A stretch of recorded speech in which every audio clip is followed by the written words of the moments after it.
So, Chris, how do you react to the contention that a basically global liberal order, as Jonathan put it, is a function of U.S. military might and therefore a function of the U.S. government, basically? Sure. So I fundamentally disagree with the idea that the liberal order, if you want to call it that internationally, is dependent on U.S. force to maintain. If anything, I think you can make the argument that U.S. foreign interventions do more harm on net than good. In other words, they are more destabilizing than they are stabilizing. That does not mean, by the way, and you know, a lot of people want to pin you down into a camp, as Peter said. You cannot make the claim that no U.S. intervention has ever worked. There's been many that have done stuff that we consider to be good things. My point is that on net, if you think about how governments operate, we shouldn't expect across cases them to be consistently effective. So what does this mean? I think the U.S. can do a lot, the U.S. government, I should say, could do a lot to both improve the lives of U.S. citizens and international citizens. And I think it's very important to say the word citizens, because one of the things that dominates discussions of international relations is collectivism.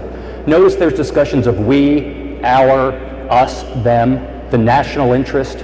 Well, one of the, I think, traditions, to the extent we have them in the United States, is individualism.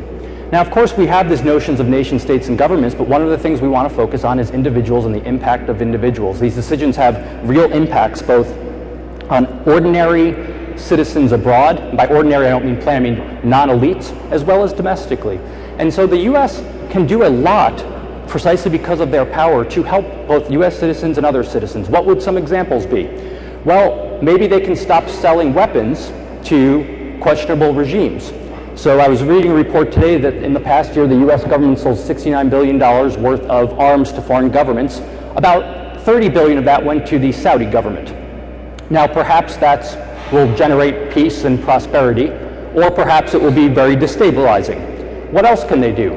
They can trade with people, which we know is the best way to alleviate poverty and to make people better off. That means reducing trade barriers domestically, but also encouraging our allies, to the extent we have them, to reduce things like the European Common Agricultural Policy, which is perhaps one of the most devastating policies in terms of harming the poorest people in the world. We can agitate for the free movement of people, migration, which again is much more successful in raising the poorest people out of poverty than things like foreign aid, whether we call it humanitarian aid or development aid. So to the extent the U.S. intervenes, it should be, with the military I mean, it should be for defense. This is my position, it should be for defense. In other words, there is a direct threat to U.S. citizens, not for other reasons. And of course, this is a contentious issue and one I look forward to discussing. And one other point I want to raise that Peter mentioned very quickly. You know, oftentimes I'm labeled an isolationist, and that term's thrown around in a derogatory type way. I've never understood it. Isolationism means you don't want to interact with people, you're isolated. But if you say, look, I want to interact and trade with you, if you want to trade with me and interact, so be it. If not, that's fine.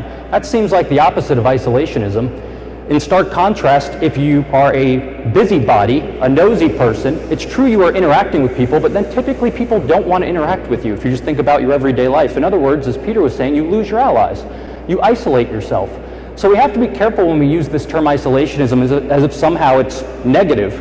And instead, the way I view it is, to talk, as George Washington said, trade with all, political ties with none. I think that's a good rule of thumb to live by. Difficult to implement, but good to try to live by.